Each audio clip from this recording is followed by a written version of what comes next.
அஸ்ஸலாமு அலைக்கும். Welcome back to our channel. ரொம்ப நாளைக்கு அப்புறமா ஒரு மினி விலாக் பார்க்கலாமா? காலைல ஏஞ்சோடனே ஒரு தோசையை ஒன்று சுட்டு அதில் ஒரு ஆஃப் பாயிலையும் போட்டாச்சு. சைடிஷ்க்கு வந்து அன்றைக்கி ஒன்றும் செய்யலை, தூள் தான். ரொம்ப நாளாக வீடியோ போடாததுக்கு காரணம் இந்த குட்டி பாப்பா தான். இவங்க தான் நம்ம வீட்டோட நியூ என்ட்ரி. அன்றைக்கி நான் என்ன வாங்கியிருந்தேன் அப்படின்னா இறால் தான் வாங்கியிருந்தேன். என்னடா அதில் 2 துண்டு மீன் கிடக்குதுன்னு பார்க்காதீங்க. அம்மா அன்றைக்கி சங்கரா மீன் வாங்கியிருந்தனால பாப்பாவுக்கு ஃபிஷ்ஷு கொடுக்க ஸ்டார்ட் பண்ணியாச்சு. ஸோ நீ வந்து இறால் வாங்கிக்க, நான் மீன் வாங்கியிருக்கேன்ல அதை வந்து பாப்பாவுக்கு எடுத்துகிட்டு போ அப்படின்னு சொல்லி சொன்னாங்க. ஸோ வந்து சங்கரா மீனும் 2 துண்டு வாங்கிட்டு வந்தாச்சு. கொஞ்சம் வெஜிடபிள்ஸ்லாம் இல்லை, அதெல்லாம் கொஞ்சம் வாங்கிக்கலாம் அப்படின்னு சொல்லிட்டு வாங்கிட்டு வந்திருந்தேன். மாங்காய் ரேட்டு நல்ல ஏறிடுச்சுங்க. இந்த உருண்டை மாங்காவே ரேட்டு வந்து கிலோ 50 ரூபா 60 ரூபா சொன்னாங்க. நீட்ட மாங்காய் கிடைக்கல. சோறு ஒலை வச்சு விட்டாச்சு. ஏன்னா வந்து பெரிய பாப்பாவுக்கு ஸ்கூலுக்கு வந்து மதியம்தான் லஞ்ச் கொடுத்து விட்றேன். சாம்பார் தாங்க அன்றைக்கி வச்சேன். கொஞ்சம் கொத்தமல்லி கருவேப்பிலை எல்லாத்தையுமே அப்பப்போ பாக்ஸில் எடுத்து போட்டோம் அப்படின்னா கெட்டு போகாமல் இருக்கும்.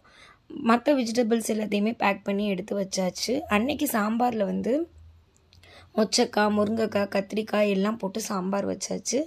மொச்சக்காய் வந்து நாங்கள் வந்து புளியானம், அப்புறம் வந்து மட்டனு, அதுக்கப்புறம் வந்து இறால்லையும் போடுவோம். ரொம்ப சூப்பராக இருக்கும். ஹஸ்பண்ட்க்கு வந்து இறாலில் போட்டாலாம் எனக்கெல்லாம் வந்து செட் ஆகாது. ஸோ வந்து நீ வந்து சாம்பார்லேயே போட்டுரு அப்படின்னு சொன்னாங்க. சரின்னு சொல்லிட்டு சாம்பாரில் மொச்சக்காய் போட்டு வச்சாச்சு. நிஜமாகவே சூப்பராக இருந்தது. மேக்ஸிமம் எல்லாருமே சாம்பாரில் போட்டு வச்சுருப்பீங்க. ஆனால் வந்து அன்றைக்கி வந்து சாம்பார் நல்லா மணமாக சூப்பராக இருந்துச்சு. இந்த சைடில் வந்து இறாலையும் நம்ம வந்து வதக்கி விட்டுடலான்ட்டு நிறைய சின்ன வெங்காயம் போட்டு நல்லா வந்து வதக்கி விட்டாச்சு. இவங்கள வந்து சமாளிக்க முடியலங்க. ஸோ வந்து கொஞ்சம் காய்கறி கூடையை கொடுத்து இவங்கள வந்து பக்கத்துலேயே சேர் போட்டு உட்கார வச்சுட்டேன். வெங்காயம், தக்காளி நான் வந்து அன்றைக்கி வந்து ஒரு 300 இறால், கொஞ்சம் இறால் எடுத்து வச்சுட்டு 300 கிராம் கிட்ட இறால் போட்டேன். ஏன்னா நாங்கள் 2 பேர் தான் சாப்பிடுவோம். ஸோ வந்து அதிகமாக செஞ்சால் வேஸ்ட் ஆயிரும் அப்படின்னு சொல்லிட்டு கொஞ்சம் இறால் எடுத்து வச்சுட்டு 300 இறால் போட்டு ஆக்கியிருந்தேன். வெங்காயம், தக்காளி, மஞ்சத்தூள், மிளகாய்த்தூள், இஞ்சி பூண்டு இது தான் போடுவேன். பச்சை மிளகாய் போடுவேன். மற்றபடி மிளகு, ஜீரகம் மற்ற எதுவுமே நான் சேர்க்க மாட்டேன். நிறைய சின்ன வெங்காயம் கொடுப்பேன், அப்போ கிரேவி நல்லா டேஸ்ட்டாக இருக்கும் அப்படின்ட்டு.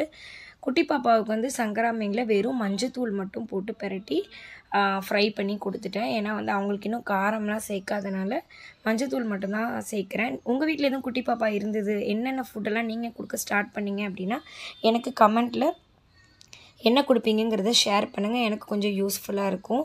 மஞ்சத்தூள் போட்டு பெரட்டி வச்சுட்டு சாம்பாரையும் வச்சாச்சு. பக்கத்தில் உட்காந்துட்டு ஒரே அடம், எதையாவது ஒன்று கேட்டு அடம் பண்ணிக்கிட்டு இருக்கு. பெரிய பாப்பாவுக்கு வந்து இறால் மீன்லாம் பிடிக்காதுங்கிறனால 65 போட்டு வறுத்து கொடுத்தாச்சு. சாம்பார் வச்சு அவங்களுக்கு 65 வறுத்து வச்சுட்டு அவங்களுக்கு வந்து மத்தியானம் வந்து லஞ்ச் பேக் பண்ணி கொடுத்தாச்சு. நம்மளும் வந்து லஞ்ச் சாப்பிட்றதுக்கு ஸ்டார்ட் பண்ணியாச்சு. வெள்ளை சோறு வடித்தாச்சு. அதுக்கப்புறமா வந்து சாம்பார் வந்து நல்லா சுட சுட நல்ல மணமாக பச்சை மொச்சை எல்லாம் போட்டு சாம்பார் வச்சாச்சு.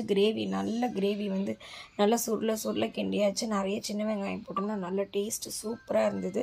சாம்பாரும் கொஞ்சமாக மாங்காவும் போட்டிருந்தேன். சாம்பாரும் நல்லா சூப்பராக நல்லா திக்காக இருந்தது. குட்டி பாப்பாவுக்கு மஞ்சத்தூள் போட்டு மீனும் வறுத்தாச்சு.